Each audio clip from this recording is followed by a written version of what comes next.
माझं नाव सुजाता शरद गायकवाड, राहणार प्रतापसिंहनगर.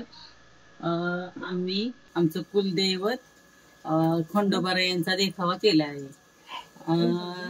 देखाव्यामध्ये माळसा बानू, नवरा नवरी वाघ्यामुरळी डान्स करताना दाखवलेली आहे.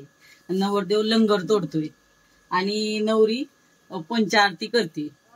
या देखाव्याला तुम्ही तयार करायला किती वेळ गेला, किती दिवस गेले? 15 दिवस गेले. 15 दिवस झाले तयारी चालली. जवळजवळ नवरीचे ड्रेस, नवरदेवाचे ड्रेस, नवरदेवाचे बूट, तो लंगर, हा जेजुरीचा गड, हे सगळं करायला जवळजवळ 1 महिन्याची तयारी आहे. आणि 8 दिवस झालं ह्याची सगळी सजावट चालली. कल्पना कशी सुचली तुम्हाला?